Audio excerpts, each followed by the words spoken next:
स्वागत है आप सबका अर्चना की किचन में। तो आज बना रहे हैं बहुत ही महंगी मिलने वाली मिठाई को घर में बिल्कुल सस्ते में। तो चलिए बनाते हैं। तो इसे बनाने के लिए यहाँ मैं पहले ले रही हूँ एक मीडियम साइज़ का कटोरी, और इसी कटोरी से लेंगे एक कटोरी बेसन। एक बार इसे चम्मच से इस तरह से घुमा लेंगे कि जो भी गुठलियाँ होंगी वो टूट जाएंगी।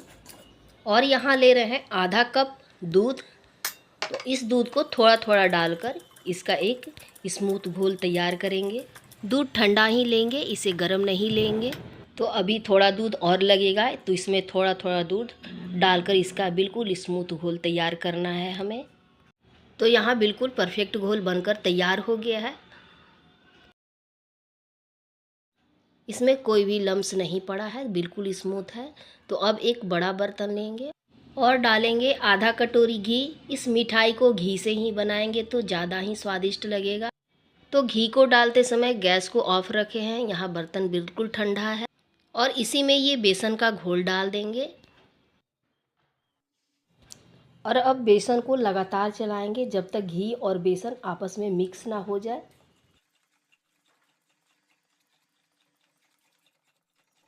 तो यहाँ इसे चलाते हुए 3 से 4 मिनट हो गए हैं और ये अच्छी तरह से मिक्स हो गया है। तो अब गैस को जला लेंगे। यहाँ बेसन और घी बिल्कुल अच्छी तरह से मिक्स हो गया है। तो पहले इसे मीडियम फ्लेम पर लगातार चलाते हुए पकाएंगे।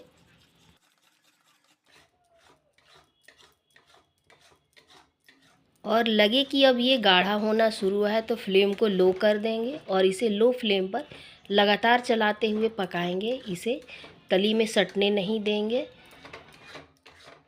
नॉन स्टिक कढ़ाई में तो जल्दी ही छोड़ देता है, लेकिन इस कढ़ाई को छोड़ने में इसे थोड़ा समय लग रहा है। तो फिर भी इसे लगातार चलाते रहेंगे। अब ये बेसन पहले से ज़्यादा सिमट गया है, तो इसमें डालेंगे 2 चम्मच बारीक वाला सूजी, या सूजी को पीस कर डालेंगे। तो बेसन के साथ ही सूजी को भी पकाएंगे।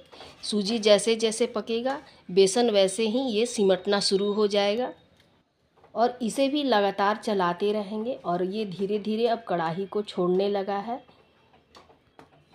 और यहाँ फ्लेम को बिल्कुल लो कर दिए हैं, इसे लो फ्लेम पर ही अब पकाना है। तो बेसन सूजी लगभग पक गया है। तो यहाँ बनाएंगे अब एक चाशनी। तो ले रहे हैं एक कटोरी में 2 चम्मच कम चीनी और इसमें डालेंगे आधा कटोरी पानी। और जब तक चीनी नहीं घुल रहा है तब तक इसे लगातार चलाते रहेंगे। तो यहाँ ज़्यादा गाढ़ा चाशनी नहीं बनाना है, बस एक तार की चाशनी बनानी है। और यहाँ पे डाल रहे हैं 1 चुटकी फूड कलर। ये ऑप्शनल है, पसंद है तो डालिएगा।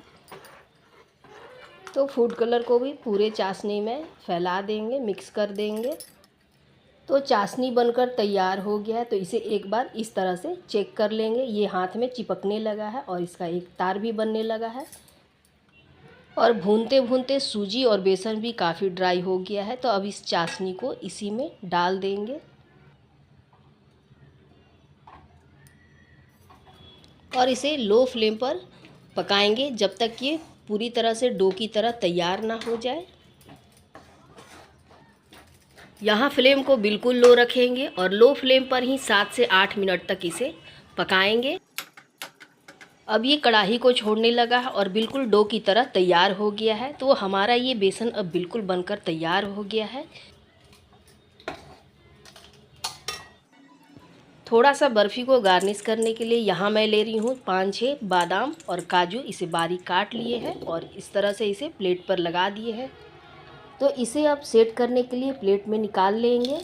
सभी को डालने के बाद इसे जल्दी जल्दी फैला देंगे कि ये सेट हो जाएगा। ये अभी गर्म है तो आसानी से सेट हो जाएगा। तो इसे थोड़ा चिकना करने के लिए हाथ में थोड़ा सा घी लगाकर इसे अच्छी तरह से सेट कर देंगे और इसे चिकना भी कर देंगे। और इसे 30 से 40 मिनट के लिए ठंडा होने के लिए रख देंगे।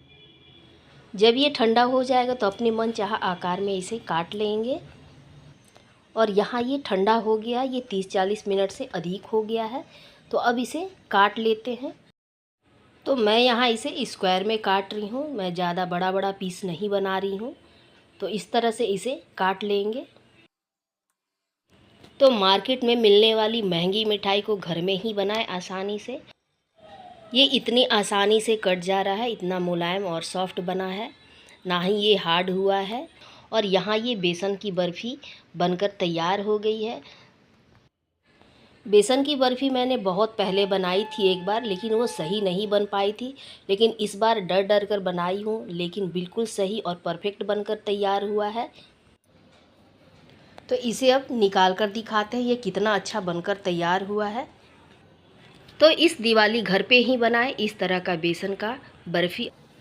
चाहे ये पूजा के लिए बनाएं या मेहमानों के लिए या त्यौहार के लिए, तो ये हमारा बेसन का बर्फ़ी बनकर तैयार हो गया है।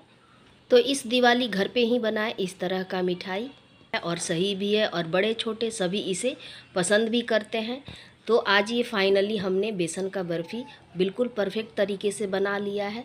तो आप सबको कैसा लगा ज़रूर बताइएगा।